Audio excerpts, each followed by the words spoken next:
Hey everybody, it's Nick Pond and Jay Lamb back at LeMons HQ after 4 races in 5 weeks. And we're going to recap the last 2, which was Capital Offense in DC Summit Point and Turrible in Buttonwillow. All right, so I was over at Capital Offense. Nick sat that one out.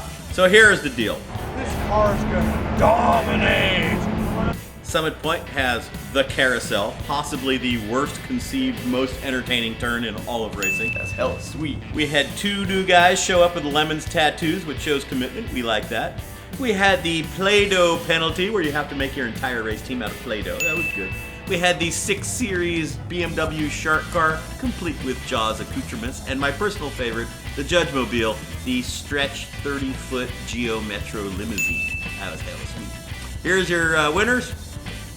The heroic fix was Speedy Cop and the Gang of Outlaws. They had a Celica this time. They did about 3 engines, about 4 transmissions. They had to keep stealing parts out of the broken ones to make the good ones. I think there were 7 iterations of the powertrain. Did they finish? No, they did not. The I Got Screwed was Procrastination, their horrible Alfa Milano. Let's see what happened to these guys. They had a transaxle crap out, spent all night replacing that thing. That sucks. Yeah, it was terrible. Finally got it bolted back up, went out half a lap later. The rear brakes crapped out. How do you get to the rear brakes? You have to drop the transaxle. And they also hit a deer. That was bad. Best team name ever trophy. First and probably last time we'll give that, but I mean, you gotta admit, it's a Mitsubishi Eclipse. There's a turtle on top. Turtle Eclipse of the heart. Fantastic.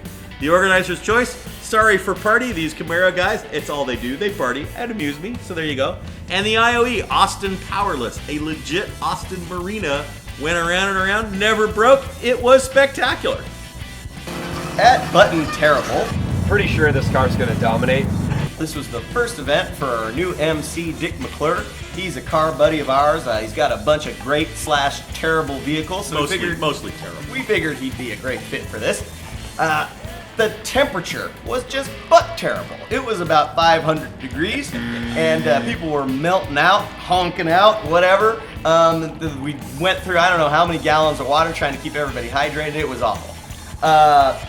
The safety truck, our trusty 96 Ford F-250 that we Former bought. Caltrans off of Craigslist for $2,000. We bought it for $2,000. Yeah. That's 4 LeMons cars. Yeah.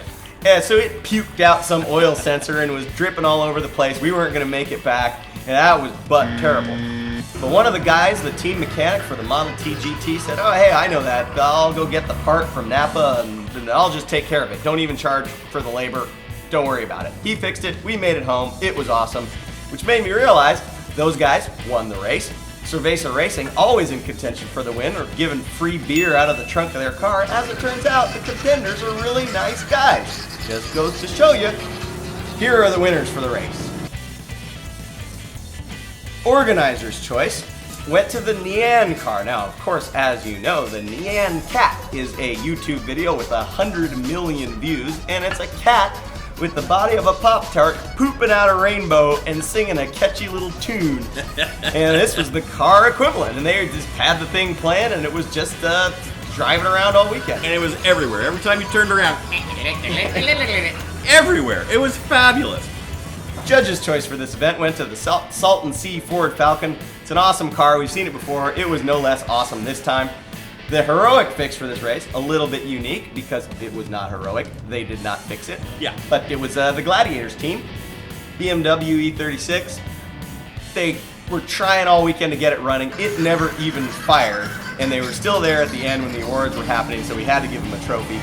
What I really liked about that, they made sure they were the first ones through the gates Wednesday to get the winning pit space, and they could not get their car started. And we were giving away trophies, and they were still trying to start their car. Just goes to show you. Speedy Cop's Worst Nightmare was a special award we gave out at this race. Everybody knows that the pinnacle of LeMons' success is to be internet famous. And up until this weekend, That's why we're doing it. Up until this weekend, Speedy Cop was the undisputed champion. He's got the plane all over the internet. Yeah. But the guys at Porky Bimmer Motors turned their BMW 3 Series into the Homer from The Simpsons, which was incredible. It got picked up by Car and Driver. It got picked up by Autoblog. NPR did a story on this ridiculous thing. So Speedy Cop's internet supremacy was definitely challenged by this car. So it was a great effort by them. Which takes us to the index of effluency, which went to planned obsolescence. Buick Skyhawk, just awful car, finished in the top third, almost won their class, just a slam dunk index of effluency. And with that, here's Lemons in a nutshell.